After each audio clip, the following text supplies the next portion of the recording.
আপনার পেওনিয়ার অ্যাকাউন্টে ক্লায়েন্টকে কোনো পেমেন্ট রিকোয়েস্ট পাঠানোর পর ক্লায়েন্ট সেটা পে করে দেওয়া সত্ত্বেও আপনার অ্যাকাউন্টে সেটা ক্রেডিট না হয়ে পেন্ডিং অথবা আন্ডার প্রসেসিংয়ে দেখাচ্ছে।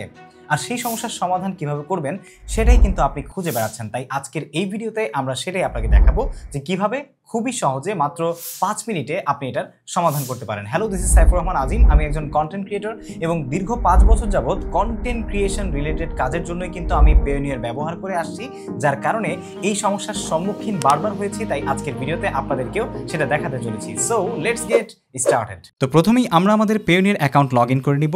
লগ ইন করে নেওয়ার পর উপরে ডান পাশে যেখানে আমাদের নাম আছে সেখানে ক্লিক করে সেটিংসে চলে যাব। সেটিংসে আসার পর এখানে অনেক অপশন রয়েছে, সেখান থেকে ভেরিফিকেশন সেন্টারে আমরা ক্লিক করব।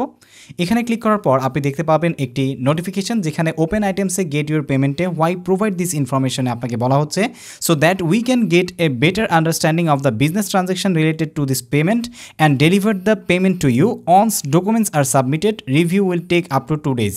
তো এখানে আপনাকে প্রমাণ দিতে হবে যে আপনি আসলে এই ট্রানজ্যাকশনটা করার জন্য যে বিজনেস ট্রানজ্যাকশন মানে চ্যাট করেছেন বা ইমেল কমিউনিকেশন করেছেন সেটার, যেখানে ওরা চাচ্ছে যে email correspondence chat transcript with your pair. আপনার পেয়ারের সাথে আপনি যে ইমেল করেছেন বা চ্যাট ট্রান্সক্রিপ্ট আছে যেখানে আপনার হচ্ছে আপনি যে তাকে সেবাটা বুঝিয়ে দিয়েছেন বা আপনার সার্ভিসটা বুঝিয়ে দিয়েছেন, এটার যেন একটা প্রমাণ বা সে যে খুঁজে পেয়েছে এটা একটা প্রমাণ, যেখানে আপনার ডেফিনেটলি মেক শিওর হতে হবে আপনার ফুল নেম থাকতে হবে, আপনার পেয়ারের ফুল নেম থাকতে হবে, কন্ট্যাক্ট ডিটেলস থাকতে হবে যেমন ইমেল অ্যাড্রেস বা contact details, either phone number or email address যেটাই হোক না কেন।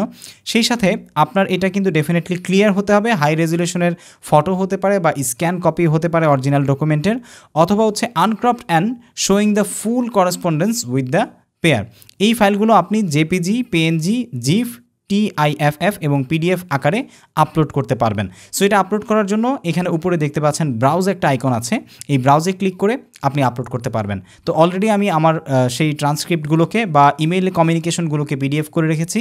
আমরা এখান থেকে ব্রাউজে ক্লিক করে যেখানে আছে ফাইলটি সেখানে চলে যাচ্ছি, ফাইলটিকে সিলেক্ট করে দিব, এখান থেকে ওপেনে ক্লিক করব, দেন জাস্ট আমরা সাবমিট করব। ঠিক আছে, সাবমিট করে দিলেই কিন্তু আমাদের কাজটা মোটামুটি প্রায় শেষের পথে। তবে এরপরেও আপনাদেরকে আমি প্রমাণ দেখাচ্ছি। Thank you for submitting information. দেখতে পাচ্ছেন অলরেডি আমাদের ইমেল চলে এসেছে যে আমাদের পেমেন্টটা কিন্তু আমার অ্যাকাউন্টে জমা হতে যাচ্ছে, যেটা আমরা আমাদের পেওনিয়ার অ্যাকাউন্টে এসে এখানে দেখতে পাচ্ছি। এখন এটা কিন্তু দেখাচ্ছে payment in on its way to you. ঠিক আছে, তার মানে এটা এখন আমার দিকে আসছে। পেওনিয়ার অ্যাকাউন্ট সম্পর্কে আরও বিস্তারিত আপনি জানতে পারেন এবং পেওনিয়ার অ্যাকাউন্ট খুলে $50 বোনাস পেতে পারেন আমাদের এই ভিডিওটি দেখে। দেখতে মিস করবেন না। দেখা হচ্ছে এই ভিডিওতে।